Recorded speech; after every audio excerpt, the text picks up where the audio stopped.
Merci de nous retrouver pour la dernière ligne droite de cette matinée. Donc, nous allons encore être ensemble pour une troisième table ronde. Donc, je vais vous présenter les enjeux et aussi les intervenants et je vous annonce aussi que nous conclurons cette matinée par une synthèse et des perspectives par Claude Martin. Claude Martin, que je vous représenterai tout à l'heure, même si on ne le présente plus, et qui a accepté de se prêter à cet exercice toujours difficile de la synthèse de fin de matinée, mais nous y reviendrons. Donc pour cette troisième table ronde, je me propose à nouveau de vous présenter un élément de contexte, pourquoi est-ce qu'on s'est intéressé à ces sujets, et puis de nous présenter les chercheurs qui vont nous accompagner dans cet exercice renouvelé d'identification des priorités de recherche. Alors, l'établissement et ses alternatives, c'est un intitulé de table ronde qu'on a choisi dans un contexte qui vous est sans doute pas méconnu, mais que je vais quand même vous rappeler, qui est celui d'une transformation de l'offre médico-sociale. S'agissant de la partie établissement, je dirais plus largement des établissements et des services médico-sociaux historiques les plus installés, ils sont confrontés à plusieurs défis. Les défis, c'est l'évolution du profil des populations accueillies. Ça, c'est très perceptible dans le domaine notamment des EHPAD, dans les maisons de retraite, avec des résidents qui avancent en âge. Une question des pathologies, une question d'éclatement géographique des familles, mais la problématique sur l'évolution des profils accueillis ne concerne pas que les EHPAD. On a des questions qui sont associées aux capacités d'accueil des structures, à la qualité des prises en charge, à la prise en compte de la participation des personnes concernées et ce qu'on appelle les problématiques liées à la crise des métiers de l'humain.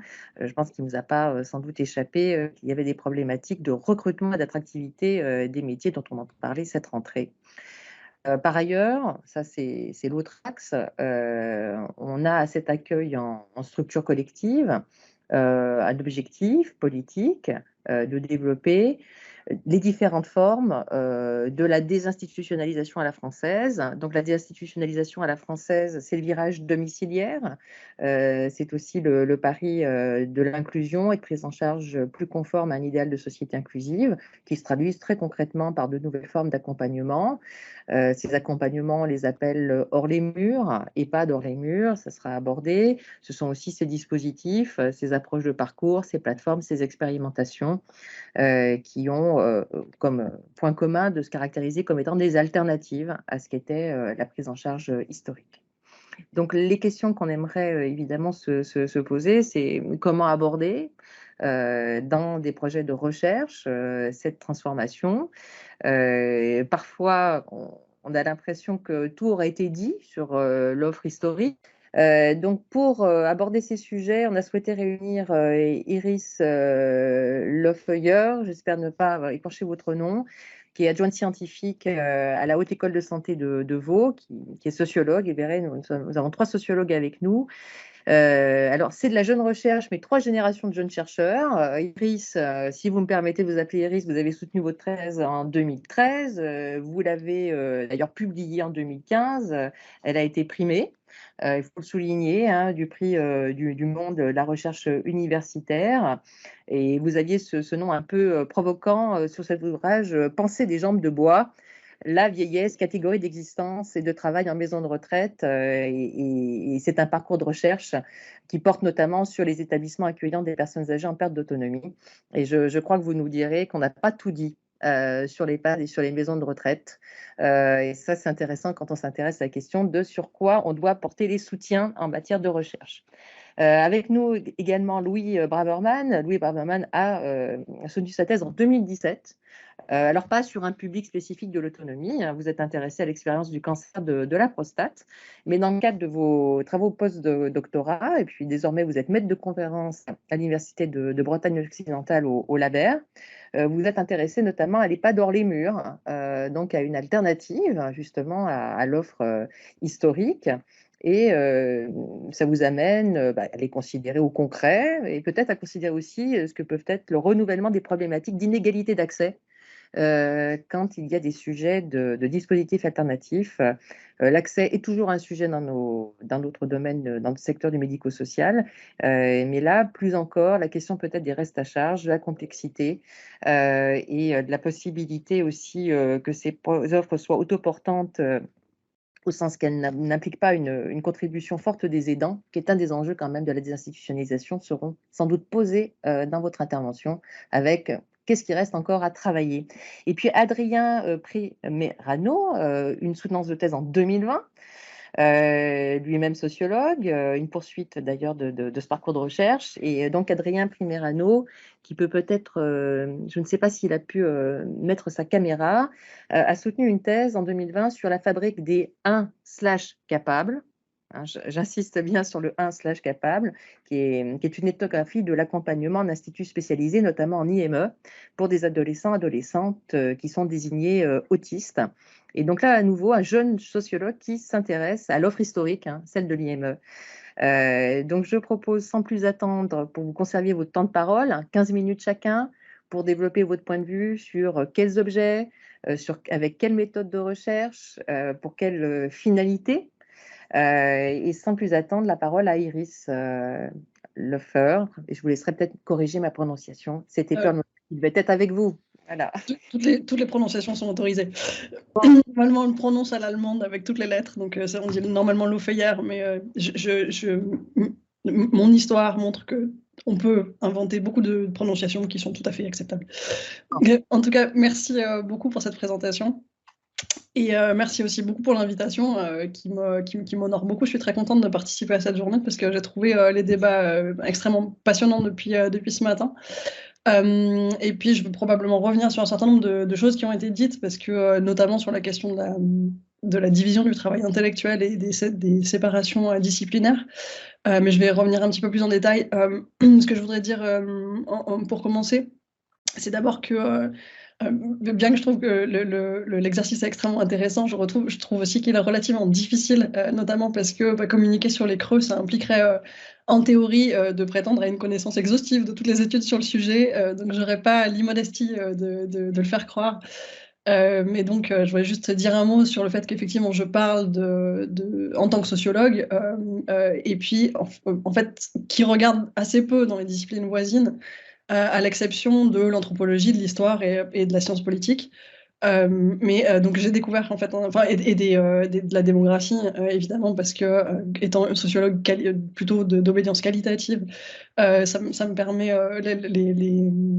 je voudrais ici faire un remerciement aussi à l'adresse, parce que pour avoir quitté la France, je réalise très fort le manque de tout ce qui est produit par l'adresse et qui nous permet d'extrapoler en fait ce qu'on peut constater à l'échelle locale quand on fait des études qualitatives.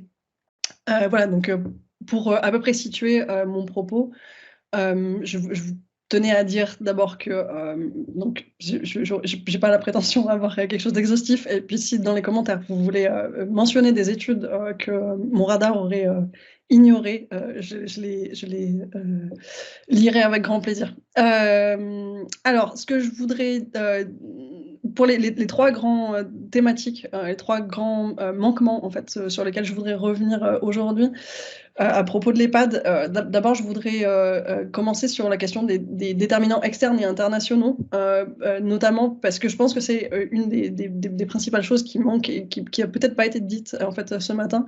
Je reviendrai ensuite sur la question du travail. Marina Boisson-Cohen en a parlé en introduction, et je pense qu'effectivement, ça reste une des thématiques absolument centrales qui est sous-travaillée. Et puis, la dernière dimension sur laquelle je voudrais revenir, c'est la dimension marchande et la marchandisation du secteur des EHPAD, qui fait partie des grandes thématiques qui sont sorties via, évidemment, le retentissement du scandale lié à Orpea. Donc, pour la question des déterminants externes et internationaux, et je réalise que j'ai oublié de lancer mon chronomètre, je voudrais dire déjà qu'il y a eu une quantité d'études depuis le milieu des années 2010 tout à fait intéressante, que jusque-là, la question des EHPAD était un domaine vraiment complètement délaissé. Pendant très très longtemps, il y a eu l'enquête d'Isabelle Malon, le travail d'Isabelle Malon, et puis très très peu de choses sur la question. Et pour moi, le milieu des années 2010 montre vraiment une expansion de cette thématique et des travaux, je pense en vrac et puis de façon encore une fois non exhaustive, mais aux travaux de Lucille le Chevalier Hurard, de Valentine Trépied, de Laura Guérin par exemple, de Pearl Murray dont on regrette l'absence aujourd'hui, ou de Michel Pédezer par exemple. Donc ça pour la partie sociologie ou anthropologie, mais aussi en histoire. Et ça, je pense que ça a été quelque chose de vraiment très intéressant, notamment parce que ça permet aussi de revenir sur un certain nombre de fantasmes portés beaucoup par les sociologues sur ce que serait, de quoi héritent l'EHPAD d'aujourd'hui. Et là, je voudrais vraiment souligner la qualité du travail de Mathilde Rossignol-Méheux sur l'institution hospice au 19e siècle, et puis de Sophie Richel, qui est une de mes co-autrices, qui a travaillé sur la même question à Bruxelles. Donc il y a un vrai renouveau du travail sur les EHPAD, et puis une complémentarité des travaux qui, je trouve, a donné beaucoup d'air en fait, à cette thématique. On peut quand même noter, et je pense que c'est ce que peut-être la liste des gens que je viens de citer, c'est la grande féminisation en fait de la thématique, et donc finalement en fait on se retrouve dans le travail intellectuel comme dans le travail local, beaucoup entre femmes. Et je pense que ça mérite quand même d'être souligné. Autre chose qui me semble quand même important et de commun, c'est une entrée critique. Ça, je pense que c'est très fort dans l'ensemble des discours, en fait, pas seulement scientifiques, mais l'ensemble des discours qui portent sur les pattes sont d'abord des discours critiques.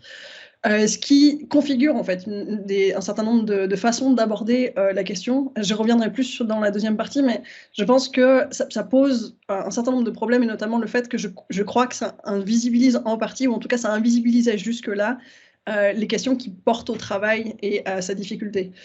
C'est un peu moins vrai depuis la crise du Covid notamment, qui je pense a permis de contrer en fait ce problème peut-être méthodologique en fait. Et puis la dernière chose que je voudrais dire là, c'est que il y a quand même, à de très très rares exceptions près, ces travaux sont quand même franco-français. Et vu de l'extérieur, parce que je suis aujourd'hui en Suisse, et puis j'ai aussi, après ma thèse, fait un post-doctorat au Luxembourg, où j'ai eu l'occasion de travailler avec notamment Sophie Richel, qui travaille sur la Belgique. C'est un classique de le dire quand on travaille dans la francophonie externe à la France, mais je pense qu'une des dimensions qui mériterait vraiment d'être beaucoup plus travaillée, c'est la question du caractère international de ces institutions et de leur régulation. C'est-à-dire qu'il y a un énorme travail qui est fourni notamment par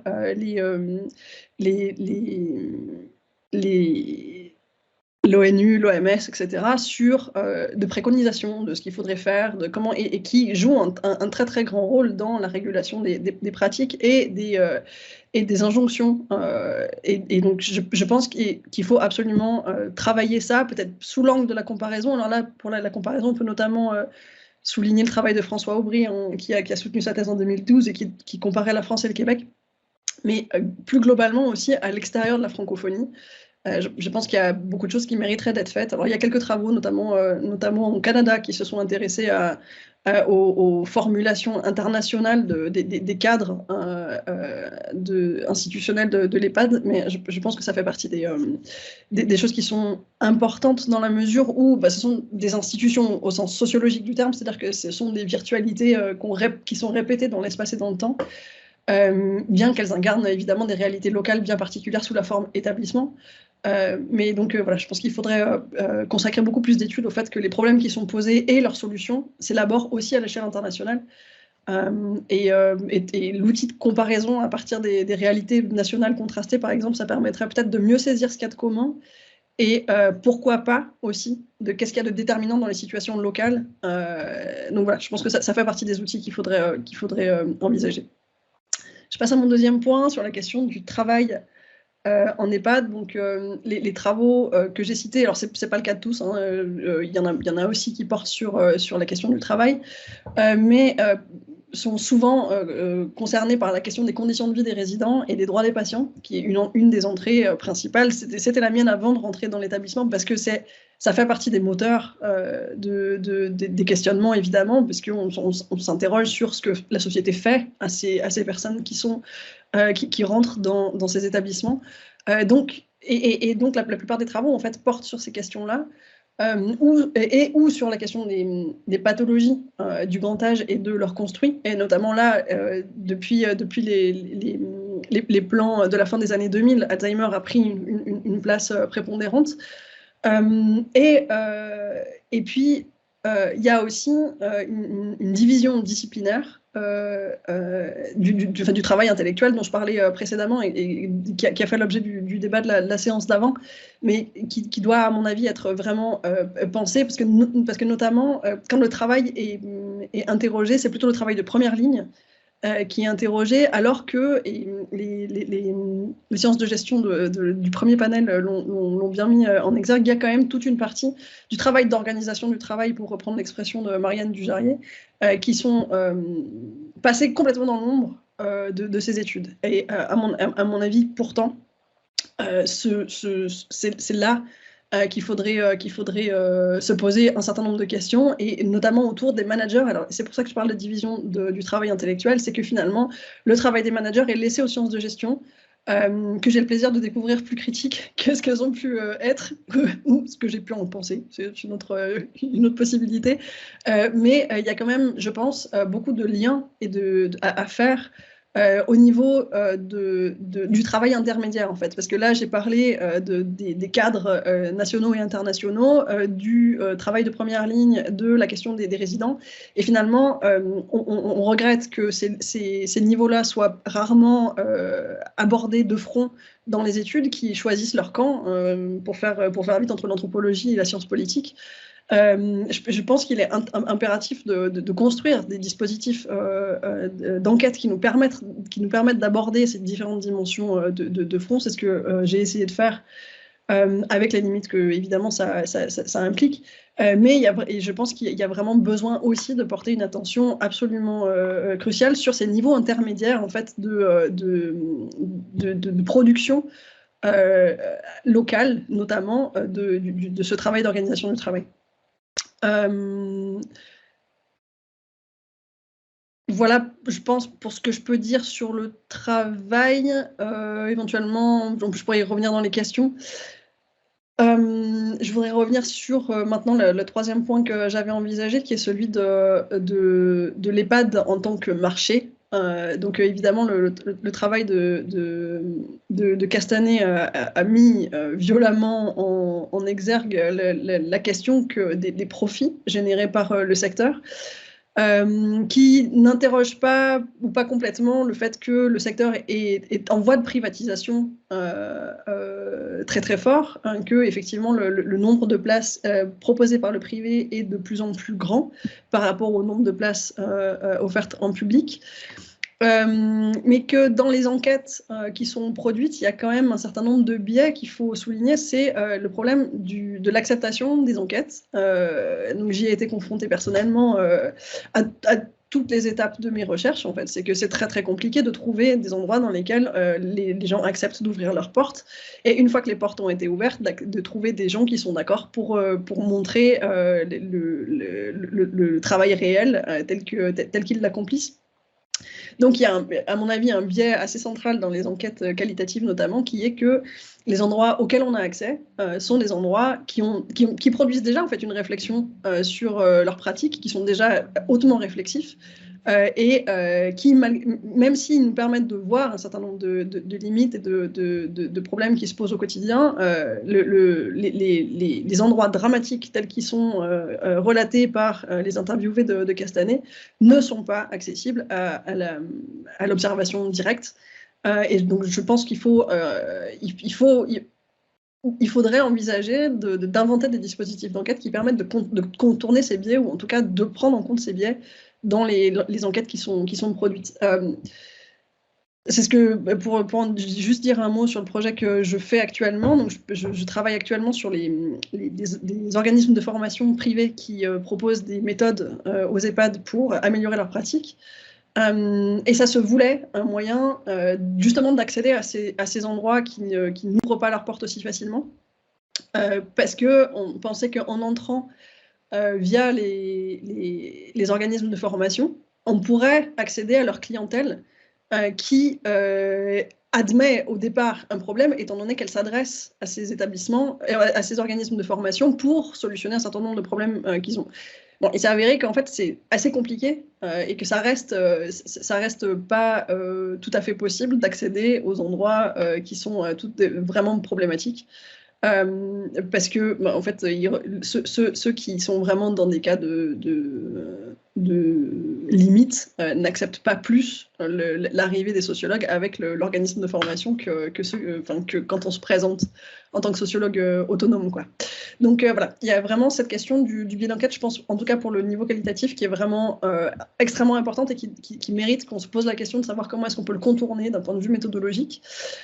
Il y a évidemment cette question de la marchandisation du soin et qu'est-ce que ça fait concrètement aux pratiques. Je pense que là, de ce point de vue-là, les comparaisons entre le privé et le public manquent parce que souvent, c'est pareil, en fait, on choisit son camp.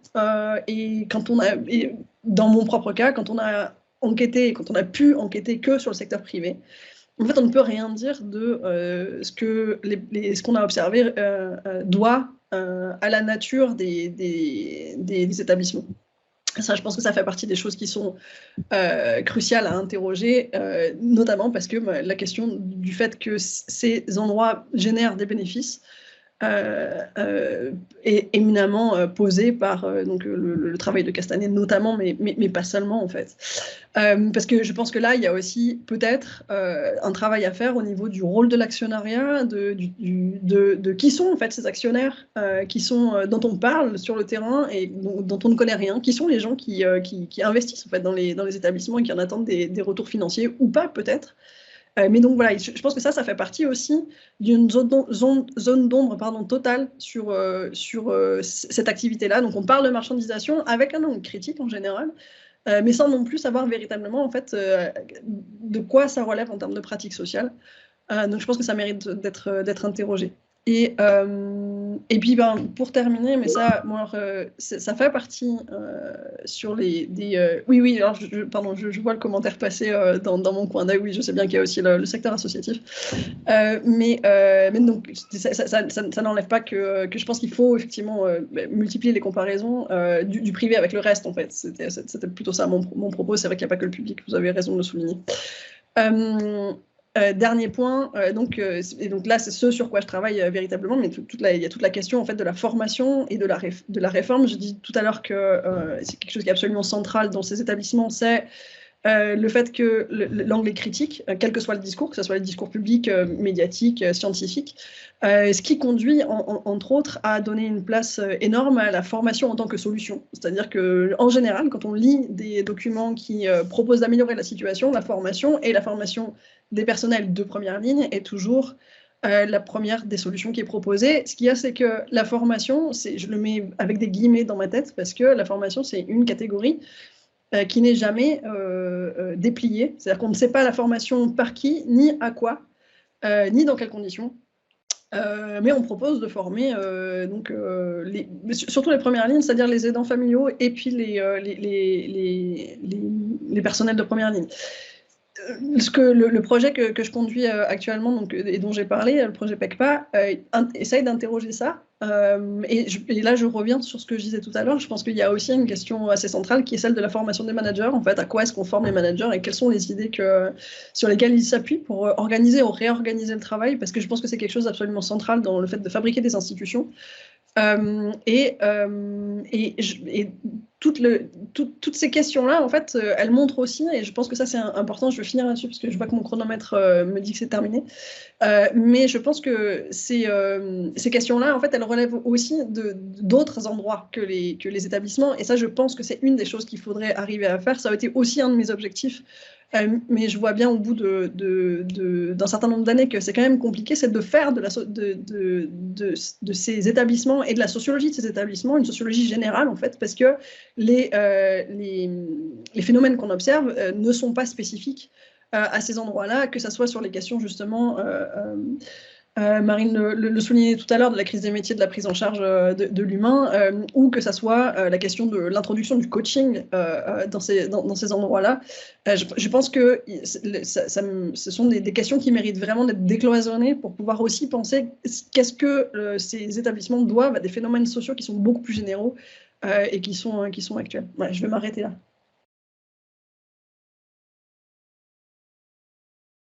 Je pense qu'on vous aurait écouté encore avec plaisir parce que c'est d'une très grande richesse.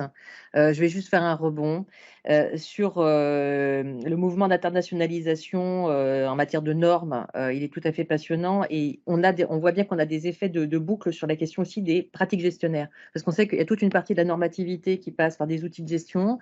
Et ces outils de gestion, bon, ça a été toutes les démarches ISO, les démarches qualité, mais c'est aussi celles portées par des groupes. Et vous l'avez dit, des groupes privés qui sont eux-mêmes en dynamique d'internationalisation. Orpea, c'est 20 pays, 50 marques, plus de 111 000 lits. Corian, parce qu'il n'y a pas de raison de parler que d'Orpea, et c'est purement descriptif. C'est 7 pays, 1100 établissements. Parce que voilà, quand on regarde les données, on n'accède pas forcément toujours aux mêmes données, mais qu'est-ce que ça produit, l'internationalisation des groupes? C'est sans doute des questions en partie devant nous. Alors, très intéressant sur la division du travail intellectuel. Voilà, les sociologues pour les professionnels de première ligne, les managers objets de la science de gestion, oui, et les managers au sens très diversité de managers, c'est-à-dire les cadres dans les ESMS, les cadres dans les groupes, que ce soit des fondations du privé non lucratif ou des cadres dans le privé lucratif, les régulateurs, voilà, qu'est-ce que c'est qu'exercer dans une ARS, dans les conseils départementaux, ont sans doute été moins étudiés. Il faudrait arriver à reconstituer la chaîne de valeur, comme on dit en économie. Je Voilà. voudrais souligner le travail de Jingui Singh qui a soutenu sa thèse sur la question. Qui l'a soutenu sur précisément j'ai plus le titre en tête, mais c'est Singh, je mets son nom là. Oui. De toute façon, je pense qu'on va avoir un échange de mails après. Alors, je vais comment rentrer ça, c'est un biais qui est très important. On ne peut étudier que là, on vous a ouvert la porte. Alors, qu'est-ce qui se passe derrière toutes les portes qu'on ne vous a pas ouvertes? Alors là, j'ai envie de vous poser un propos, mais je n'y crois pas forcément. C'est plus pour vous faire réagir. Est-ce qu'il faut faire comme quelques grandes figures du journalisme? Je pense à Florence Aubenas, je pense à Nelly Bly. Nelly Bly, si vous ne la connaissez pas, c'était une des premières femmes journalistes et qui s'est fait institutionnaliser en asile à la fin du 19e au Royaume-Uni. Gunther Wallraff, qui a été connu notamment sur le fait de se faire passer pour un immigré turc pour intégrer le secteur du bâtiment. Est-ce que c'est raisonnable de penser à ça ou il y a d'autres chemins? Je sais pas s'il y a d'autres chemins. Je pense qu'effectivement, il faut y réfléchir. Je sais que globalement, en sociologie, quand on dit qu'on a l'intention de rentrer sur un terrain de façon anonyme et sans prévenir qu'il y a la constitution de données, derrière, c'est assez mal vu. Moi, personnellement, je trouve que c'est risqué de trahir quand même les gens avec lesquels on travaille, ou que ce soit les résidents. Enfin, je pense que d'un point de vue déontologique, c'est compliqué. Mais effectivement, peut-être que je sais pas si c'est le seul moyen, mais en rentrant de façon ouverte, ce qu'on appelle à découvert, moi par exemple, j'ai quand même pu, en tant que femme de ménage, voir quand même beaucoup la distance par exemple entre le travail prescrit et le travail réel, avec réticence, mais au bout d'un certain temps, les gens, en fait, même s'ils savent que vous êtes là pour faire une thèse en sociologie, finissent par vous faire confiance, en fait, quand vous êtes suffisamment sur le terrain. Donc c'est une des possibilités, mais il n'empêche que, par exemple, et pour être clair, quand j'ai cherché à faire mon terrain de thèse, et même pour mon postdoc, j'ai pas pu enquêter à Marseille, parce que j'ai été exhaustive, tous les EHPAD de Marseille ont refusé que je vienne voir comment ça se passait chez eux. Et au Luxembourg, il s'est passé exactement la même chose, c'est-à-dire que j'ai contacté tous les établissements médico-sociaux du Luxembourg qui accueillaient des personnes âgées, et ils ont tous refusé de me recevoir. Donc il y a quand même, à un moment donné, effectivement, la question des moyens et des fins peut être posée. Comprenez-moi bien, la direction de la prospective des études à la CNSA n'est pas en train de dire à la jeune recherche et oui, allez-y. Non, non, c'est pas du tout. C'est vraiment une réflexion qu'on a. Et journaliste et sociologue, c'est différent, mais je pense que là, vous posez quand même bien un sujet. Et j'ai l'impression que Célia Lemaire aussi tout à l'heure évoquait le fait d'avoir fait de l'observation participante sous ce statut d'agent d'entretien. Oui, ben, en fait, le statut d'agent d'entretien, il offre la possibilité de faire le travail et de mettre les mains dans le cambouis, entre guillemets, sans avoir de diplôme associé, en fait. Donc, c'est une porte. Et puis, c'est une porte d'entrée que je pense relativement intéressante parce que je vais laisser la parole à Célia Lemaire après, mais parce que, en fait, quand on parle des gens de première ligne en général, enfin, les études qui ont été faites, elles ont beaucoup porté sur les aides-soignantes. Donc, je pense évidemment au travail d'Anne-Marie Arborio à l'hôpital, mais aussi de Lise Causse au début des années 2000, où en fait, elle relevait déjà un certain nombre de problèmes qui ont continué à être soulevés dans les 15 années qui ont suivi. Mais ça permet de voir beaucoup de choses, notamment au niveau de la question des inégalités épistémiques, qui est une question assez prégnante, à mon avis, dans ces établissements. Et qui se voit en fait très fort quand on occupe ce statut qui est le plus subalterne dans les établissements.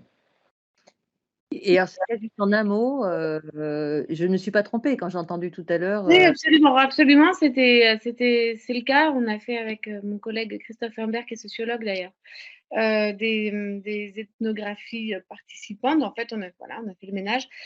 Et là, ce qu'on a pu véritablement expérimenter, c'était la puissance du lien social, là où se passe vraiment le lien social des résidents en EHPAD, puisque c'était une partie de notre sujet. Ces tablettes qu'on étudiait avaient été mises en place pour assurer un lien social entre les résidents et leurs proches. Mais en fait, ce qu'on a vu, c'est que le vrai lien social des résidents, c'était les personnes qui sont là pour le ménage et puis pour les accompagner au quotidien. Donc, oui, c'est riche. On n'a pas eu les mêmes réticences. Juste pour les réticences du terrain, je me dis qu'il y a des choses à construire en termes de collaboration semi-locale, c'est-à-dire avec les universités, avec les établissements, avec les pouvoirs publics, faire des partenariats qui soient a priori, ou peut-être les approches, les recherches de terrain fassent un peu moins peur. Et je sais de quoi je parle puisque j'ai mis 1 an à intégrer certains EHPAD pour une méthodologie extrêmement particulière, mais c'est vrai que ça demande de l'appui, je pense, de tous et notamment des institutions, quoi, pour qu'il y ait des partenariats officiels et ensuite ça fluidifie un petit peu l'entrée dans les établissements. Oui, je pense que là, il y a un sujet de ce qu'il en sera fait et que ça n'est pas une démarche d'audit ou d'évaluation, qu'il y a des techniques d'anonymisation. Et cette position que vous construisez depuis le début de la matinée, qui est de troisième voie, et qui vise quand même à des retombées pour les différents acteurs. Mais c'est vrai qu'on n'est pas forcément face à un champ unifié des intérêts. Alors, pour conclure sur une dernière remarque que vous avez faite qui était tout à fait intéressante, c'est-à-dire que le médico-social comme terrain, objet, prenne toute sa place dans les disciplines. Oui, c'est pas une espèce de réserve. Et on voit, par exemple, sur des outils, sur des objets comme la formation, le fait que là, c'est des sujets globaux pour la sociologie, la science politique, les SHS. Je signale juste que globalement, la formation des personnels les moins qualifiés, mais aussi la formation des gestionnaires d'un certain nombre de cadres, ça reste un impensé. Il y avait un travail très intéressant de Manuel Rupnel-Fuentes, vous connaissez peut-être, elle travaille sur la reconversion. Alors pareil, vous voyez, vous avez des sujets comme ça très compliqués. Quand on a des personnes qui sont obligées de se réinsérer, de se reconvertir, elle a travaillé sur les chômeurs, et c'était d'ailleurs les chômeuses de Moulinex. Donc quand l'industrie est en attrition en France et qu'on a passé depuis toute sa vie de professionnel chez Moulinex, eh bien la réponse c'est la formation, et elle montrait à quel point ça n'est pas du tout une réponse évidente, notamment quand on veut former des personnes qui, par essence, étaient éloignées de l'école et qui donc ont occupé des positions qui étaient des positions dans la hiérarchisation des professions subalternes et accessibles avec peu de qualifications. Mais voilà, des travaux seraient tout à fait passionnants. Il est midi. Là, j'ai pris vraiment du retard. Peut-être un dernier mot, oui. Juste un dernier mot pour dire qu'effectivement, dans de mes recherches préparatoires, ce que j'ai pu observer, c'est qu'il y a aussi un énorme renouveau des recherches en sciences de l'éducation, en fait, sur la question. Et on ne les a pas entendues aujourd'hui. Oui, vous avez raison de souligner le travail de Manuela. Merci beaucoup. Oui, c'est vrai que les sciences de l'éducation nous manquent sur les professionnels et il faudra y remédier. Eh bien, on va laisser la parole avec un peu de retard, mais on ne lui enlèvera pas de son temps. Je pense que malheureusement, ce seront les questions qu'on fait un peu au fur et à mesure à Louis Braverman. Donc, lui aussi, il s'intéresse à un EHPAD, mais pas du tout le même, l'EHPAD hors les murs. Donc, lui, il est du côté des alternatives dans ses objets de recherche. Donc, Louis, sans plus attendre, on vous laisse la parole. Exactement, merci. Donc, je vais partager mon écran. Je pense que vous voyez ma présentation. Et il s'agit pour moi aujourd'hui de faire une communication sur les alternatives à l'EHPAD. Donc, quand l'EHPAD se réinvente, finalement, qu'en disent les sciences sociales? Mon point de vue est celui d'un sociologue qui a aussi travaillé avec des économistes, mais j'en tiendrai bien sûr à ma position de sociologue pour aujourd'hui. Donc, pour commencer, je vais être rapide sur ces informations assez globales, contextuelles, sur les clés pour comprendre, puisque vous êtes aujourd'hui, pour mon nombre, des spécialistes. Et il est important, toutefois, de débuter par un constat. C'est qu'historiquement, le paysage du soin pour les personnes âgées est dichotomique, divisé en deux, d'un côté l'institution avec l'EHPAD et de l'autre le domicile avec notamment le SIAD, parfois le SAD, bien sûr les proches. Donc le deuxième constat qu'on peut faire, c'est que le domicile reste toutefois le lieu de vie privilégié des personnes âgées. Cela est bien connu et la grande majorité de la population souhaite vieillir chez soi. Vous voyez ici, les statistiques de l'INSEE sont parlantes. À 80 ans, il y a 4% des hommes et 5% des femmes qui vivent en institution seulement. Ce pourcentage augmente avec le vieillissement. D'ailleurs, l'âge d'entrée en EHPAD tend à augmenter, comme on l'a déjà souligné aujourd'hui. Ces constats doivent être mis en parallèle avec quelque chose qu'on vient de rappeler encore une fois, c'est que sur la scène médiatique et dans l'espace public, les EHPAD sont régulièrement sous le feu de la critique. Ils sont sous les feux de la critique et ils sont décrits comme fondés sous le principe de ségrégation, le théâtre de la déshumanisation des aînés, le théâtre de maltraitance institutionnelle, autant de choses qui ont poussé le modèle de l'EHPAD à se renouveler, à se réinventer. On peut maintenant, finalement, occulter les efforts réalisés par le secteur du vieillissement pour se réinventer. Notamment, les EHPAD ont cherché à se réinventer et il y a tout aujourd'hui un grand nombre de dispositifs qui se situent dans une zone grise entre le domicile et l'institution. Donc vous voyez ici quelques exemples dont on a parlé déjà aujourd'hui. Muriel Delporte a évoqué bien sûr le développement de l'habitat inclusif. Il y a des actions de prévention au sein des EHPAD qui se développent. Le recours à la télémédecine et aux technologies ont aussi été évoqués aujourd'hui. On pourrait ajouter le développement de liens entre l'EHPAD et l'hôpital dans une logique de parcours et plus largement le développement de liens entre les EHPAD, les acteurs du territoire, dans une logique de désinstitutionnalisation comme on l'a introduit en amont de cette session. Enfin, l'EHPAD hors les murs. L'EHPAD hors les murs, c'est ce dont je vais davantage parler maintenant, ce sur quoi je vais axer ma communication, et il faut donc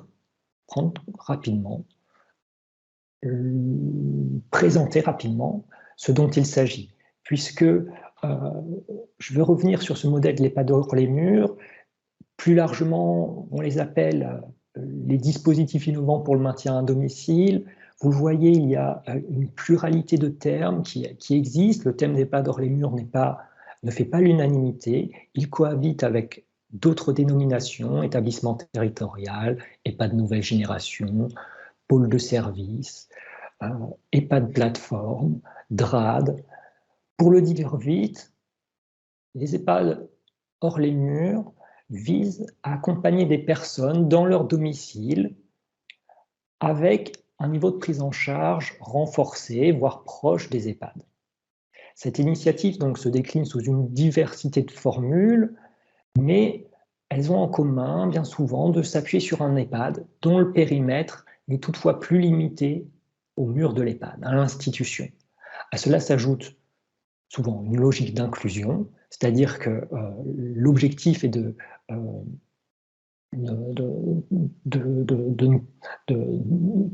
créer des partenariats, des mises en réseau, de la coordination qui visent justement à mettre de côté une ségrégation une logique, ça s'oppose à une logique ségrégative d'une institution fermée sur elle-même. Enfin, l'objectif affiché de la prévention dans ces EHPAD hors les murs, c'est-à-dire que, par exemple, afin d'éviter les hospitalisations, plus généralement pour éviter les ruptures dans les parcours de soins, les parcours de santé, les parcours de vie, il s'agit d'un objectif central de ces EHPAD hors les murs qui vont donc en amont de l'accueil en établissement. Pardon. Donc vous voyez ici un exemple sur lequel j'ai travaillé, donc c'est Vivre à la maison de la Croix-Rouge française, un dispositif qui a été lancé maintenant depuis quelques années et qui, pour donner un peu plus de précision sur ce dont il s'agit, propose donc des services à domicile et en établissement. Donc à domicile, des aides à la vie quotidienne, une astreinte infirmière, une téléassistance, des portages de médicaments, etc. Et à l'EHPAD, un accueil de jour, un accueil d'urgence qui est possible, la possibilité de se rendre dans participer à des animations, etc. Donc ce type de dispositif, il est porteur de promesses. Il est porteur de promesses qui ont été identifiées par la littérature déjà présente. Et donc, je vous propose de reprendre une illustration qui se trouve dans un rapport qui a été fait par Matière Grise. Par Matière Grise, et le rapport s'intitule l'EHPAD du futur. Donc on voit bien que dans ce modèle de l'EHPAD hors les murs, l'action se transporte à la fois au domicile et dans les murs, avec certains avantages. Par exemple, vous voyez, on peut prendre un exemple, la mobilité, avec un service de transport adapté, accessible depuis l'EHPAD, et un service de transport adapté, accessible aussi depuis le domicile, qui permet justement de lutter contre l'isolement, de faciliter la mobilité des personnes âgées pour participer à diverses activités ou aller à l'accueil de jour, aller prendre le repas à l'EHPAD, etc. Un des principaux atouts qui est aussi souligné finalement, c'est le fait que l'EHPAD hors les murs propose un continuum de services pour promouvoir la santé. C'est-à-dire que vous voyez, ce schéma résume l'idée que l'EHPAD hors les murs propose à la fois, agit en amont, donc amont de la perte d'autonomie, en faisant de la prévention, de la promotion de la santé, et aussi propose des soins et de la réadaptation. Donc différents services qui sont coordonnés entre eux, qui reposent s'appuient sur les ressources d'un EHPAD et sur l'expertise des professionnels qui y travaillent pour transformer l'EHPAD en plateforme. Cette plateforme, donc, elle suppose la mise en œuvre de coordination de réseau avec différents acteurs du territoire. Donc, j'en ai cité ici quelques-uns sur le schéma. Vous voyez donc classiquement les SIAD, le conseil départemental, l'hôpital, l'équipe spécialisée Alzheimer, des professionnels libéraux, etc. Cela soulève des enjeux à mieux documenter. Donc, si sur le papier, ces dispositifs innovants sont porteurs de promesses, je voudrais aujourd'hui dresser certaines questions qui mériteraient d'être mieux traitées, dresser un panorama de ces questions qui mériteraient d'être traitées. Je voudrais distinguer donc deux enjeux, deux axes qui mériteraient d'être mieux documentés. Donc le premier axe porte sur l'expérience des dispositifs innovants. Donc la plupart des travaux qui existent à présent sur les dispositifs de type EHPAD hors les murs ou les DRAD s'intéressent plutôt au modèle de l'EHPAD Hors-les-Murs et à son organisation, éventuellement à son modèle économique ou son modèle organisationnel. Il laisse largement de côté, les travaux donc laissent généralement de côté l'expérience de ces dispositifs-là, notamment du point de vue des personnes accompagnées, les personnes âgées et leurs proches. Donc ce qui semblait important à ce stade, c'est de mieux documenter les trajectoires des personnes qui sont accompagnées, comme l'a rappelé Patrick Aubert sur les données quantitatives. C'est aussi un manquement de la recherche. On a peu de données sur les trajectoires. Et maintenant, dans les dispositifs innovants, c'est exactement pareil, où on a peu de connaissances sur l'amont avant d'entrer dans ces dispositifs, comment ces personnes-là entrent dans ces dispositifs, est-ce que ça s'inscrit dans des ruptures biographiques, quelle est la trajectoire de ces personnes-là après, est-ce qu'ils entrent en EHPAD finalement, et comment se passe finalement leur parcours de soins, leur parcours de santé. Il faudrait aussi penser les bénéficiaires au-delà du GIR. C'est quelque chose qu'a rappelé aussi Loïc Andrier. Il nous a dit l'outil porte des significations qui ne sont pas nécessairement celles des utilisateurs. Et les travaux ont tout à gagner à mobiliser d'autres catégories d'analyse, la classe, le genre, les lieux de résidence, etc. Enfin, la place des proches aidants et la méthodologie. La place des proches aidants, elle est vraiment cruciale, puisque ces dispositifs qui insistent sur la coordination ont parfois des manquements, si bien que les proches sont souvent impliqués auprès des personnes aînées pour continuer à assurer les soins quotidiens et la coordination. Donc des proches qui occupent une place qui s'apparente à celle d'un care manager, qui réalise des tâches très concrètes, planifier les aides, les soins, prendre des rendez-vous avec les professionnels, des services, réaliser des démarches administratives, aller chez le médecin, accompagner la personne âgée, aller chercher le médicament encore. Donc, étudier ces dispositifs doit se faire en gardant en tête la question des proches aidants et du risque qui est de ces dispositifs qui serait d'augmenter les inégalités dans les situations, et aussi des inégalités de genre, puisque vous le savez, c'est la place des femmes qui est ici question. La méthodologie, enfin, bien sûr qualitative, quantitative, mais aussi, je voulais souligner la question de la pluridisciplinarité et le partenariat. Partenariat avec des personnes qui sont directement concernées, c'était quelque chose qui manque à la recherche, et Cilia Lemaire l'a souligné aussi ce matin en parlant de l'exemple des patients partenaires. Il est grand temps de convier les personnes concernées à la recherche, cela à différents niveaux. Mon deuxième axe, qui me semble important dans les manquements de la recherche sur ces dispositifs innovants, c'est encore qu'il reste beaucoup de travail à faire sur justement la question du travail, l'organisation du care. Donc notamment, c'est quelque chose qu'on vient de dire à l'instant, tout à l'heure, avec l'intervention d'Iris Lofeyer.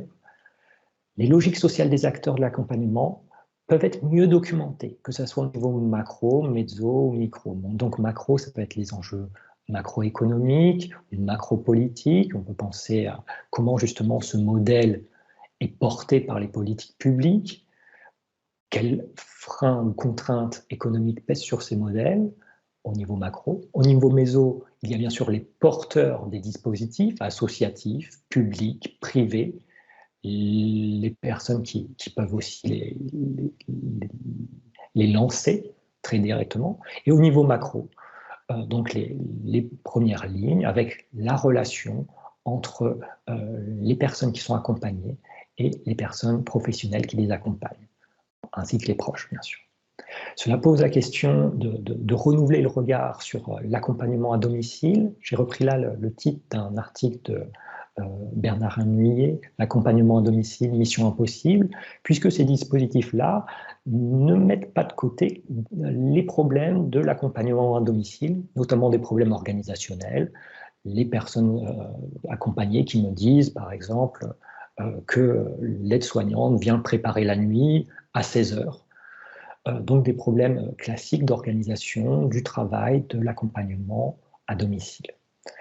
À cela s'ajoutent des interrogations sur les dispositifs techniques qui sont très souvent conviés au modèle de l'EHPAD d'Or-les-Murs, au DRAD, que ce soit de la téléassistance, de GPS, d'autres outils numériques dont on sait qu'ils sont porteurs de fortes promesses, mais aussi confrontés à des désillusions dans les usages, de par aussi les usages des professionnels comme des usagers. Enfin, une perspective territoriale serait aussi intéressante, notamment des comparaisons sur le milieu rural, milieu urbain, sur des spécificités régionales. Il y a encore un grand nombre de recherches à faire sur ces dispositifs innovants et questionner l'implantation territoriale de ces dispositifs. Donc pour aller plus loin, si vous êtes curieuse et curieux, j'ai remis ici les quelques références qui permettent de très rapidement baliser le champ de recherche sur les dispositifs innovants de type EHPAD d'Or-les-Murs. Donc vous le voyez, ici c'est quelques recherches. Donc Hugo Bertillon, Noémie Rappeigno qui ont fait un travail, un des premiers travaux sur ces questions, des rapports aussi sur la Banque des territoires, des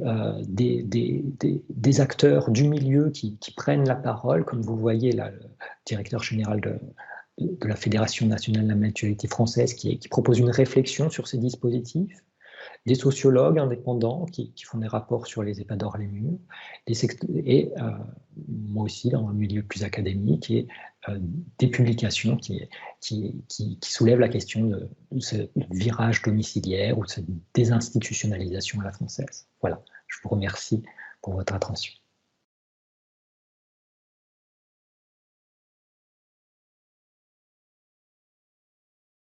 C'était à nouveau passionnant.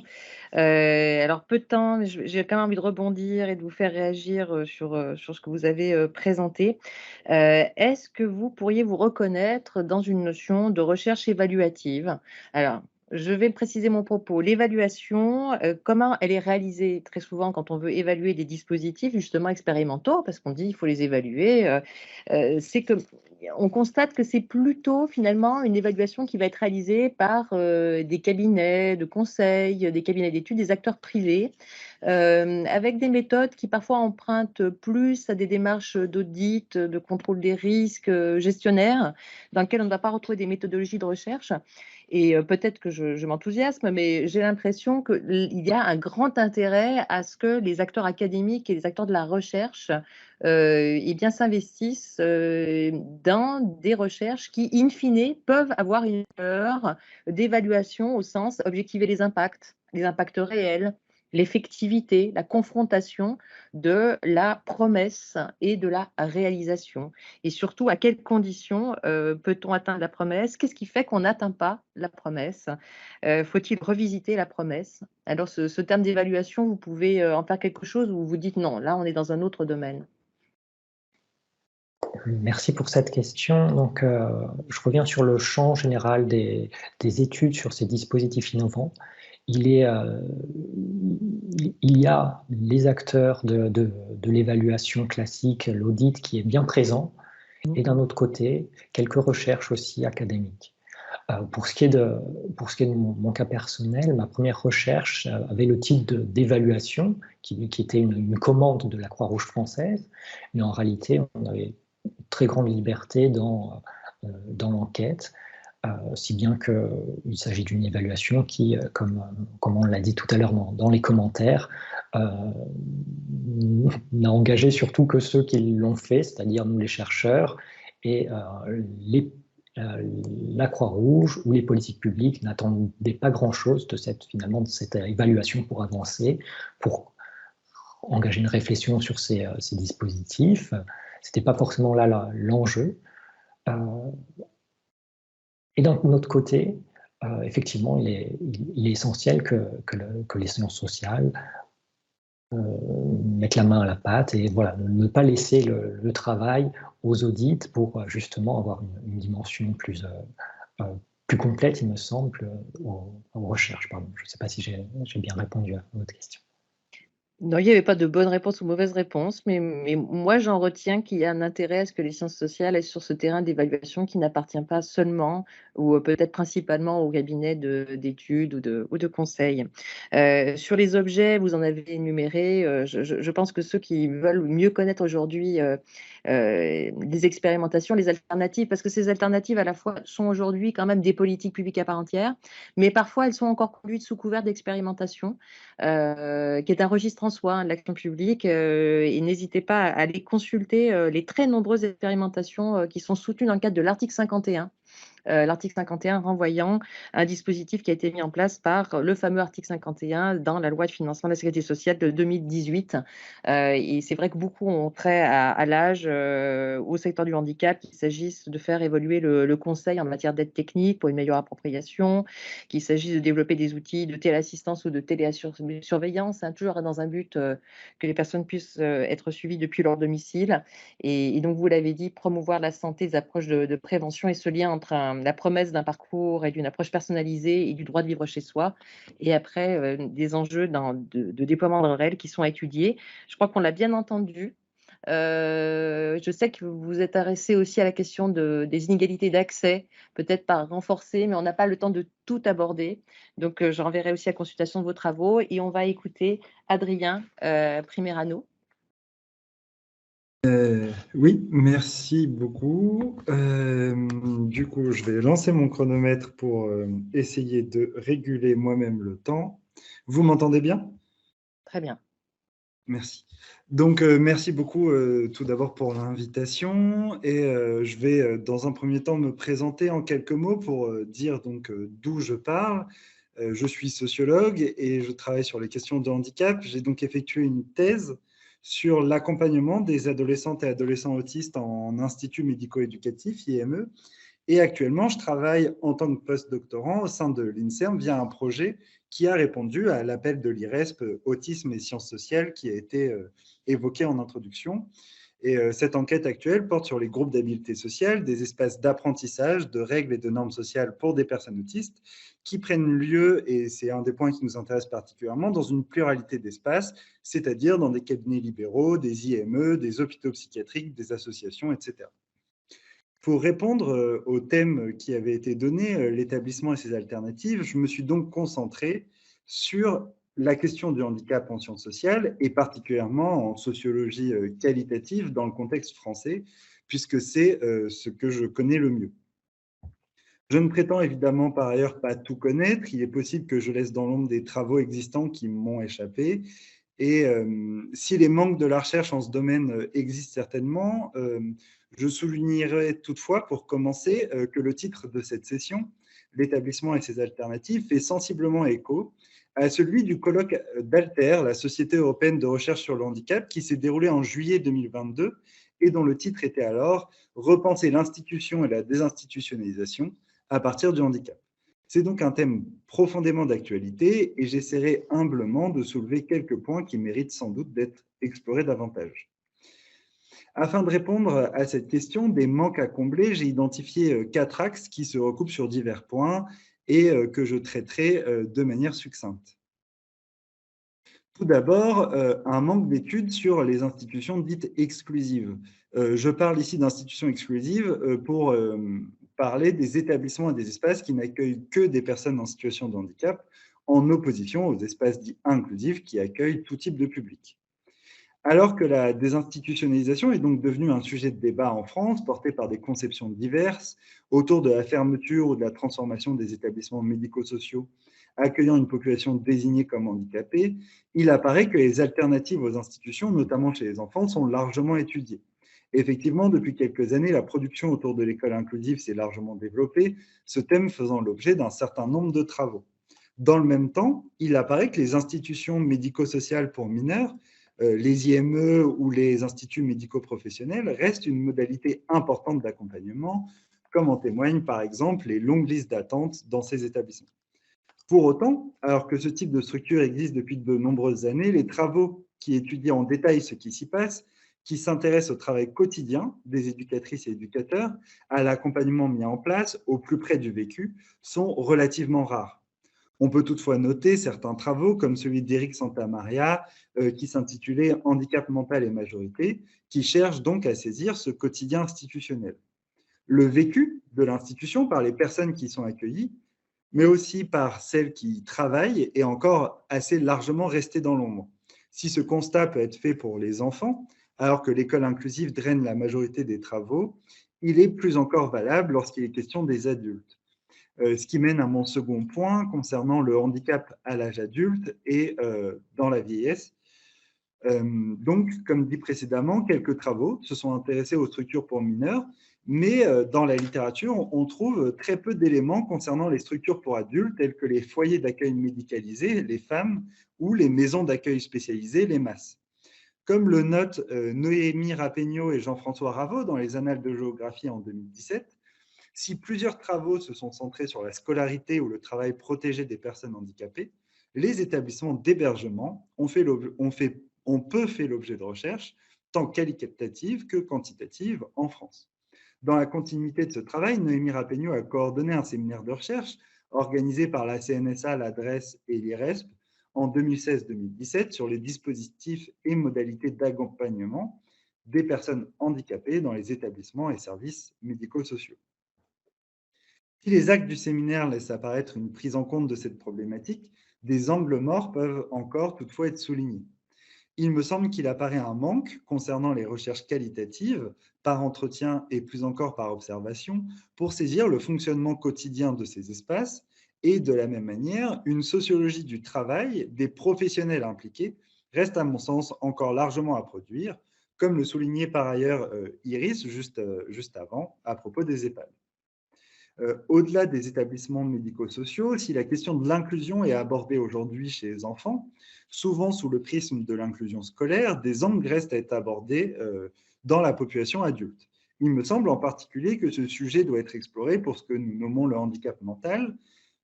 En 2002, Michel Desjardins a publié un ouvrage très intéressant qui s'appelait « Le jardin d'ombre, la poétique et la politique de la rééducation sociale ».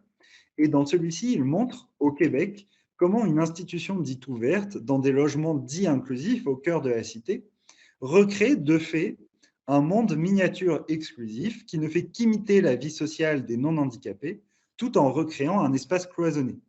Cette étude a déjà 20 ans et prend place dans un autre contexte géographique, mais des travaux de ce type qui interrogeraient les manières concrètes de l'inclusion et les manières quotidiennes de cette inclusion des personnes désignées handicapées mentales devraient être menées de manière plus large dans le contexte français. Un certain nombre de projets et d'études ont été lancés récemment sur le thème de l'habitat inclusif. D'autres aspects, comme les loisirs, doivent également être explorés davantage, tout comme le sujet déjà évoqué par ailleurs du vieillissement. Mon troisième point concerne la reconfiguration des milieux militants autour de la question de la désinstitutionnalisation. Plusieurs historiens s'intéressent et se sont intéressés aux mobilisations liées au handicap, à l'image par exemple de Gildas Bréguin ou de Jérôme Bas. Ils laissent apparaître l'impact structurant des associations de proches, devenues pour un certain nombre des associations gestionnaires d'établissements. Les travaux de Jérôme Bas laissent déjà apparaître, à travers par exemple la figure des handicapés méchants, des mobilisations de personnes handicapées par et pour elles autour des années 1970. Sans être spécialiste, il me semble qu'une nouvelle reconfiguration des mobilisations collectives dans le champ du handicap, aujourd'hui, mériterait d'être étudiée. De nombreux collectifs de personnes désignées handicapées se sont constitués ces dernières années, refusant d'être représentés par des associations gestionnaires. Ce sont notamment ces collectifs qui se sont mobilisés autour de la déconjugalisation de l'AH, l'allocation adulte handicapé, et on retrouve également un certain nombre de ces collectifs, tels le CLHE ou les dévalideuses, dans l'organisation de la conférence débat sur la vie autonome qui a eu lieu en juin 2022 à Rennes.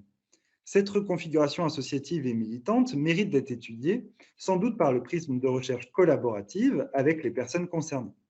Notons qu'un certain nombre d'universitaires sont directement impliqués dans ces collectifs et qu'il ne s'agit pas ici de présenter la recherche sur le handicap comme une recherche faite par des valides sur des autres avec un A majuscule. La prise en compte de la parole des concernés dans les études concernant les institutions et leurs alternatives paraît évidemment centrale pour alimenter le champ des sciences sociales du handicap. De plus, cette reconfiguration militante apparaît directement comme une manière de réinterroger le sens de l'inclusion et de la désinstitutionnalisation, alors que plusieurs approches semblent ici s'opposer. On peut noter par exemple lors de la conférence débat organisée en juin un refus radical de l'option de l'hébergement dit inclusif. Un des mots d'ordre qui est utilisé par ces associations de personnes concernées, largement mobilisées dans le contexte militant français depuis quelques années, est la critique de ce qui est nommé le validisme. Ce terme, qui a été forgé en 2004 par le militant français Zig Blanquer, est la traduction du concept d'ableism mobilisé dans un certain nombre de travaux universitaires anglophones. On peut le définir en reprenant le travail de la sociologue québécoise Dominique Masson. Elle parle, elle, de capacitisme, qui est une autre traduction du même concept, utilisé au Québec. Elle le définit de la manière suivante: une structure de différenciation et de hiérarchisation sociale fondée sur la normalisation de certaines formes et fonctionnalités corporelles et sur l'exclusion des corps non conformes et des personnes qui les habitent. Il s'agit donc d'évoquer un rapport de hiérarchisation et de domination qui exclurait les personnes désignées handicapées, car jugées comme étant hors de la norme. Cet outil conceptuel permet d'éclairer la place des personnes désignées handicapées dans la société en les considérant en premier lieu comme groupe social minoritaire et potentiellement dominé par ce qui serait, c'est évidemment sujet à discussion, le groupe majoritaire, entre guillemets, des valides. Et ça pourrait se faire à l'image des travaux concernant le genre ou la classe sociale. Dans un article paru en 2022 dans la revue Alter, intitulé « L'émergence des concepts de capacitisme et de validisme dans l'espace francophone entre monde universitaire et monde militant », je concluais sur le manque de travaux en sciences sociales empiriques qui mobilisent ce concept de validisme comme outil de compréhension du réel, et j'invitais les chercheuses et chercheurs à s'en emparer. Je profite de l'occasion ici pour réitérer l'invitation, étant convaincu de la possible vivacité de cette approche. Mon dernier point concernera un manque d'études intersectionnelles prenant en compte la question du handicap et du rapport à l'institution. Pour être bref, de manière sans doute un peu caricaturale, l'intersectionnalité est une approche qui vise à mettre au jour la manière dont deux rapports sociaux différents vont s'influencer réciproquement, menant à des spécificités pour les groupes particuliers. Dominique Masson, que j'ai évoqué précédemment, s'est ainsi intéressé aux femmes handicapées en montrant à la fois la manière dont leurs spécificités les marginalisaient dans les mobilisations de femmes, mais aussi dans les mobilisations de personnes handicapées, avec une non prise en compte de certaines problématiques, comme par exemple les violences sexuelles qu'elles subissent. J'évoque ici très rapidement l'intersectionnalité afin de souligner le manque de travaux qui croisent le handicap et d'autres données sociales. Si le thème genre et handicap est de plus en plus étudié, autour notamment des violences sexuelles, il reste à mon avis beaucoup à faire sur les violences sexuelles dans les institutions médico-sociales, et d'autres aspects sont largement restés dans l'ombre. Je pourrais en ce sens reprendre à mon compte le constat d'Angela Frederick et Dara Schiffer, qui insistent dans un article publié en anglais en 2019 sur le fait que remettre au centre les personnes handicapées de couleur nécessite des analyses intersectionnelles qui éclairent la manière dont le racisme et l'ableism, le validisme, s'entremêlent et interagissent pour générer des formes uniques d'inégalité et de résistance. Les travaux en France, prenant en compte à la fois le handicap, le validisme et le racisme, n'existent pour ainsi dire pas. De manière plus large, il faudrait se demander si les personnes en situation de handicap accèdent aux mêmes services, aux mêmes accompagnements, selon leur genre, leur classe sociale ou leur race, que je mets ici entre guillemets au sens sociologique. Sur la question de la classe sociale notamment, un certain nombre de travaux méritent d'être menés. Les données connues laissent apparaître un impact important pour les familles et notamment pour les mères ayant un enfant handicapé.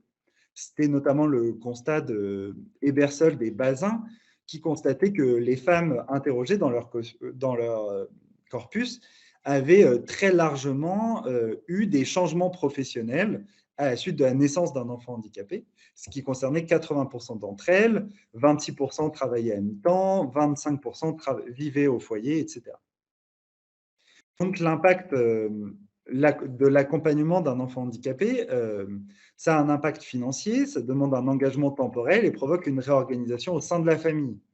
Les éléments que j'ai pu dégager lors de ma thèse laissent à penser que la classe sociale des parents, et donc à la fois la capacité financière, mais aussi le capital social, c'est-à-dire la capacité à mobiliser des individus potentiellement utiles, leviers, et plus globalement la marge de manœuvre pour mener cette réorganisation sociale, peuvent avoir un impact sur le parcours des individus, et notamment le parcours institutionnel. Je reviens au sujet de la table ronde.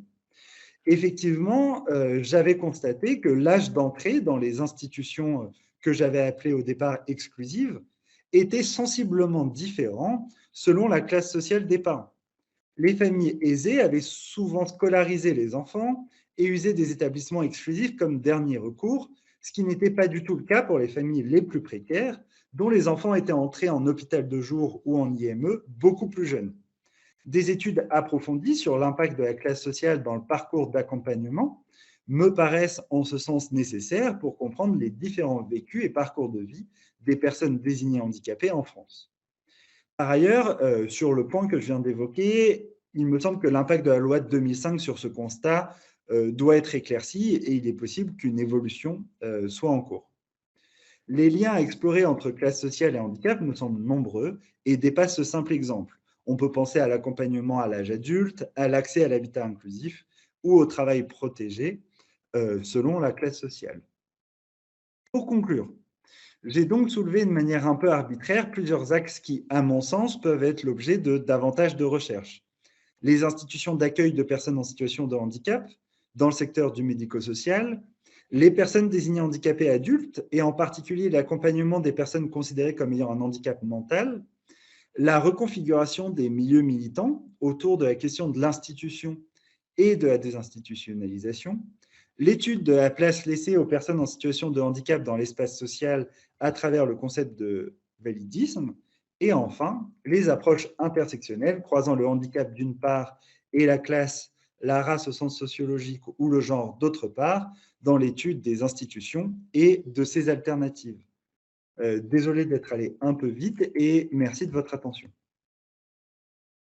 Non, c'était très riche et ça nous permettait à nouveau de faire des liens entre les 3 séquences. Donc on dit toujours dans notre secteur que le monde du handicap n'existe pas.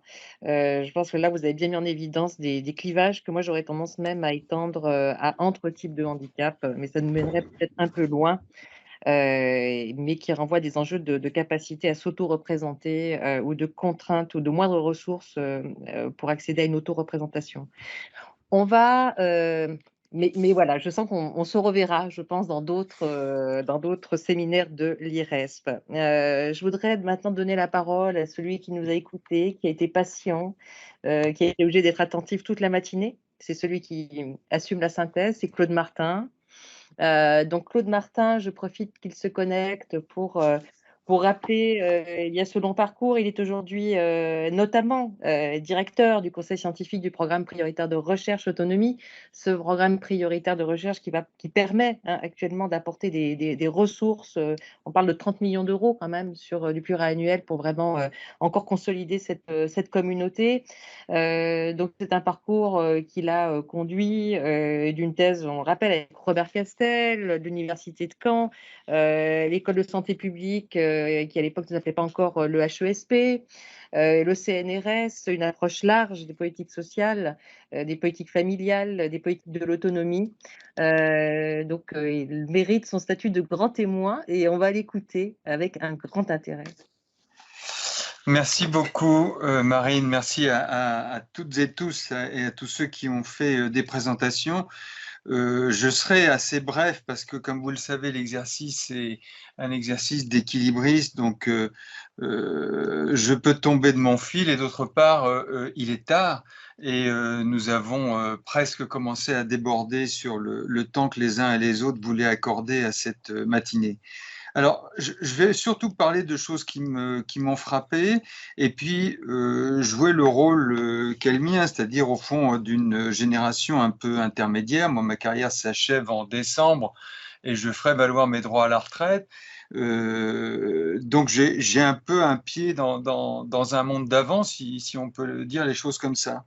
Et il me semble que dans la proposition qui est faite de réfléchir à ces zones d'ombre, à ces points aveugles, avec les effets de rétroviseur ou de spot qui ne sont pas suffisamment donnés, il me semble qu'il faut que nous ayons aussi la conscience d'un certain nombre de mécanismes qui sont les moteurs des renouvellements des recherches dans le secteur. Alors, on pourrait dire en fait que réfléchir à ces zones d'ombre, c'est un peu un travail à répéter perpétuellement et évidemment éviter aussi que ce soit un travail de Sisyphe, c'est-à-dire que tout ça ne serve à rien. Mais il me semble qu'il y a vraiment deux mécanismes qui opèrent et qui ont montré toutes les interventions qu'on vient d'entendre. C'est que ces zones d'ombre, elles sont co-construites par la demande sociale, c'est-à-dire au fond un dialogue qui doit être assez permanent entre des opérateurs, des décideurs publics et une communauté de recherche qui est elle-même composite, qui chacun a ses angles disciplinaires, ses angles méthodologiques. Et on voit bien que la demande sociale contribue par les questions qu'elle pose perpétuellement, éventuellement par des questions qu'elle repose régulièrement, à faire vivre la curiosité intellectuelle de générations de chercheurs qui se succèdent. Puis un autre mécanisme qui a été pointé à plusieurs reprises, sur lequel pour ma part j'insisterai volontiers, c'est l'internationalisation. C'est-à-dire on n'est pas du tout dans un secteur qui se construit seulement dans notre périmètre national, pas non plus dans un périmètre seulement micro-local. On est à l'échelle internationale, la communauté scientifique internationale, en train de ramer sur une même galère qui est d'essayer de comprendre comment les choses bougent et évoluent. Et on ne peut pas faire l'économie de cette lecture des travaux qui se font bien sûr à l'étranger et qui ont des questions partagées. C'est le hasard du calendrier qui fait qu'en ce moment même a lieu une rencontre évidemment très intéressante pour beaucoup d'entre nous, qui a lieu ces jours-ci. C'est pas seulement aujourd'hui, mais ça fait déjà 2 jours qu'ils sont au travail et 3 jours, je crois même, qu'ils sont au travail. Et ils vont continuer, c'est le European Social Policy Network, donc les rencontres de l'ESPANET qui ont lieu à Vienne en ce moment. Il y a des réseaux thématiques qui portent précisément sur les questions qui nous occupent et il y a une communauté internationale de jeunes chercheurs qui sont en train de communiquer sur ces mêmes questions et je suis à peu près convaincu du fait que la contribution française à cette rencontre annuelle va être encore relativement modeste. On est trop peu nombreux à s'inscrire dans ces réseaux. Alors, pour revenir sur certains des points qui ont été soulevés, en écoutant les interventions, j'ai vraiment été tenté de dire qu'on reprenait à nouveau des questions qui traversent le temps et à la seule échelle à laquelle je me situe, j'ai l'impression de réentendre certains sujets. Alors, je remercie du coup tous ceux qui ont contribué à la première table ronde parce que en faisant de la question du besoin la question clé qu'ils voulaient documenter, alors que ce soit du point de vue de ce responsable du financement de l'offre qui a évidemment une charge tout à fait considérable et qui a bien pointé l'équation qui n'est pas nouvelle, hein, qui consiste à faire à la fois de la clinique et du standard, du sur-mesure et du prêt-à-porter, cette tension entre la logique individuelle de l'expression des besoins et la logique programmatique de la standardisation de l'offre, on voit bien que ça n'est pas nouveau. On a toujours à travailler sur cette espèce de tension, et je me suis souvenu du coup de certains travaux qui correspondent à ma génération. Je me rappelle d'un collègue dont je n'ai pas réussi à me souvenir du nom, qui travaillait à l'IAE de l'université de Caen et qui a fait une thèse d'État que j'avais lue à l'époque, c'était en 1982, justement sur l'utilisation de la notion de besoin en économie et en gestion. Et il avait déjà à cette époque, évidemment, mis à plat le fait que le besoin était en grande partie déterminé par les potentielles offres de réponse à ces besoins, qu'il y avait une interaction qui était pas presque un filtre obligé. Le besoin n'existe pas ex nihilo, le besoin est une préfiguration des réponses potentielles que des décideurs publics, des offreurs de services, des professionnels sont susceptibles de fournir. Donc, il n'y a pas de besoin qu'on puisse extraire de cette dynamique entre logique individuelle et bien sûr logique programmatique, ou bien encore enjeu d'évaluation et enjeu d'évaluation, comme ça a été très bien dit par notre collègue Loïc Andrien. Donc là, j'ai retrouvé aussi du coup des travaux de la même époque, même un peu antérieurs. Je pense à un rapport qu'avait rédigé peu après sa thèse Jean-Luc Houtin, un économiste non standard si j'ose dire, et qui, travaillant sur les politiques familiales, avait montré l'importance d'avoir en tête perpétuellement la logique de l'avoir besoin et la logique de l'avoir droit, la logique au fond de l'usager, la logique de l'institution. Et ce choc-là, il l'avait beaucoup documenté à propos des politiques de la famille et des politiques à destination des ménages. On est encore là-dedans, c'est-à-dire on n'a pas quitté l'enjeu de cette équation, on est obligé de continuer de faire la même chose. J'aurais pu évoquer les travaux de Nicole Tabar qui, à la même époque, toujours au début des années 70, travaillait sur ces mêmes questions. Alors, c'est pas Sisyphe, c'est-à-dire on ne perd pas ce qui a déjà été fait, mais il est incontestable qu'on revisite parce que les choses bougent, mais que les questions, elles, demeurent, et qu'il y a une formidable inertie de nos capacités explicatives pour mesurer précisément ce qui a bougé, ce qui est véritablement nouveau. Sur la deuxième table ronde, je retiendrai évidemment le surlignage très important de mon point de vue, surtout du point de vue de la direction du programme prioritaire de recherche que j'ai l'honneur un peu d'accompagner, de ce travail sur les données dans les connaissances des publics, et sur le fait que la question est beaucoup moins, je suis d'accord avec ça, une insuffisance des données disponibles. C'est véritablement très clair. Nous avons beaucoup de données qui sont encore sous-exploitées. Donc on a un problème, si j'ose dire, de ressources humaines pour se mobiliser sur ces données, y compris pour se mobiliser sur un mode qu'a bien pointé Patrick Aubert aussi bien que Roméo Fontaine, qui est de mettre les mains dans le cambouis des données, c'est-à-dire de faire le rapprochement des bases, de faire en sorte de veiller à ce que ces bases soient, si j'ose dire, préparées pour les usagers que sont les chercheurs, essayer de diminuer le coût d'entrée dans l'exploitation de ces bases. Alors là, c'est ce que nous essayons de faire dans le programme prioritaire de recherche, c'est-à-dire de donner une petite contribution à ce défi considérable que représente le stockage, la réutilisation et la préparation des chercheurs à faire usage de ces bases de données, en particulier des bases de données administratives. On le voit, sans les rapprochements entre les bases, on perd une partie de la connaissance qui est en fait sous nos yeux. Et bien sûr, j'insisterai tout autant sur les post-enquêtes, c'est-à-dire le fait qu'une fois qu'on a détecté un certain nombre de phénomènes qui nous inspirent des hypothèses et nous fait formuler quelques conjectures, on a envie d'aller plus loin par le qualitatif parce que les mécanismes que l'on a expliqués nécessitent souvent d'entrer dans la boîte noire et de véritablement aller se confronter à ce que ces chiffres nous ont permis de détecter et pas toujours d'expliquer. Donc là, je crois que nous avons et nous partageons tous ensemble le besoin de nous préparer à étendre l'exploitation des bases de données disponibles et peut-être, bien entendu, faudra-t-il un jour aussi essayer de réfléchir à la production de données nouvelles.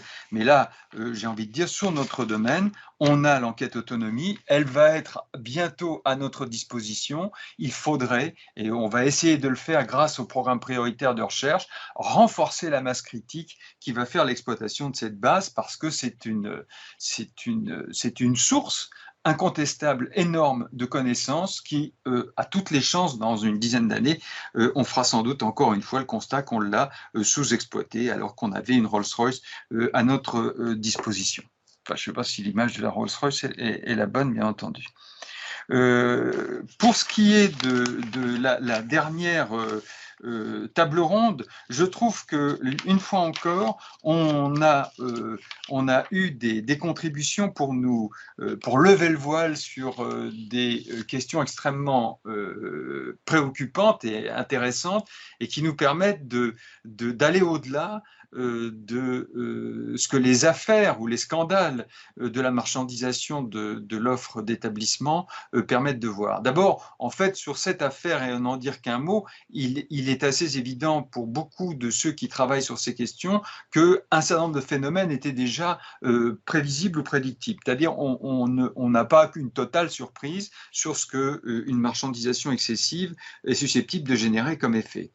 Ce que l'on voit bien aussi, c'est qu'il est difficile de ne pas tenir compte d'une question qui est sous nos yeux aussi, c'est les effets de génération qui sont en train de continuer de filer. On ne cesse de réfléchir aux formules alternatives à la prise en charge de la perte de l'autonomie, en même temps qu'on a des générations nouvelles qui vont arriver, et je parle de la mienne, qui vont arriver sur le terrain des demandeurs, de ceux qui ont des attentes, de ceux qui vont formuler des attentes.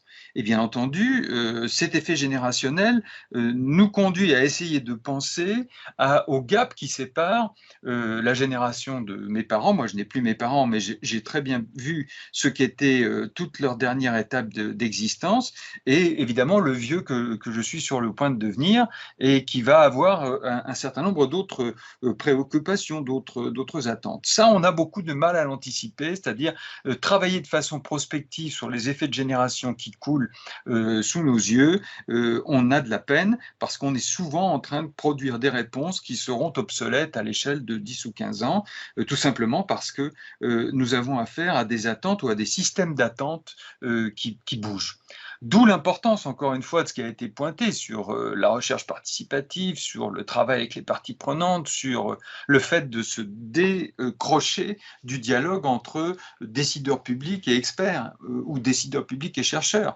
Il est évident qu'on ne peut pas faire sans une compréhension presque clinique de ce que sont en effet les systèmes d'attente et leur incroyable variabilité. Sans tomber à l'échelle de l'individu, on a déjà l'échelle des cultures de soins, l'échelle des cultures d'attente, l'échelle des cultures de care, l'échelle des cultures familiales. On n'est pas du tout face à des phénomènes complètement homogènes.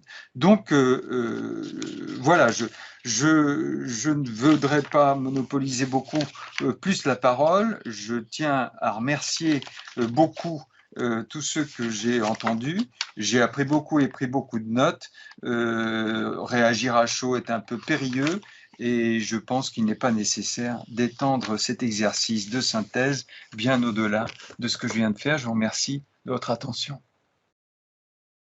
Merci Claude pour cet exercice de permanence, mais permanence et renouvellement des questionnements. C'est très précieux d'avoir cette profondeur de champ. Et que tu continues à y réfléchir avec nous, malgré les signaux que tu envoies. Voilà, ça c'est très, très intéressant. C'est le moment de la conclusion. surtout que tu as accepté de te connecter à distance et je crois de l'étranger, alors vraiment précieux. Marion, je crois que c'est à toi désormais de reprendre la main pour le moment de la clôture. Merci beaucoup Marine. Je crois que si tu voulais présenter 2 événements de la CNSA avant que je conclue. Oui, écoute, je pense qu'on va montrer la slide et vous trouvez tous nos événements sur notre site de la CNSA. Parce qu'on a des recherches avec l'IPP cet automne, donc venez sur notre site et vous aurez tous les détails. Très bien. Bon, je vais aussi faire très synthétique parce que je pense que tout le monde a faim et ce fut une longue matinée, mais très, très riche. Donc, merci, un grand merci à tous. Merci Claude pour cette réaction à chaud qui est un exercice pas facile. Merci à tous les intervenants aussi qui ont accepté cette invitation et qui sont prêtés à cet exercice d'identifier des angles morts. On a beaucoup de matière maintenant pour la refonte de notre appel à projet. On a beaucoup de zones d'ombre à éclairer et j'espère que vous repartez aussi avec, d'une part, des nouvelles connaissances, des idées de projets de recherche innovants, aussi un nouveau regard sur les questionnements qui se sont posés aujourd'hui, un nouveau regard sur vos pratiques et sur les institutions aussi dans lesquelles vous travaillez. Et puis pour terminer, un grand merci à Marine, à Célia, aussi à Pearl, pour la problématisation et l'animation des tables rondes, aussi pour l'organisation et la programmation de cette journée. Et enfin, merci à Mélanie et Marianne qui étaient en appui technique. Et il me reste à vous souhaiter un bon appétit et à vous dire à bientôt pour un prochain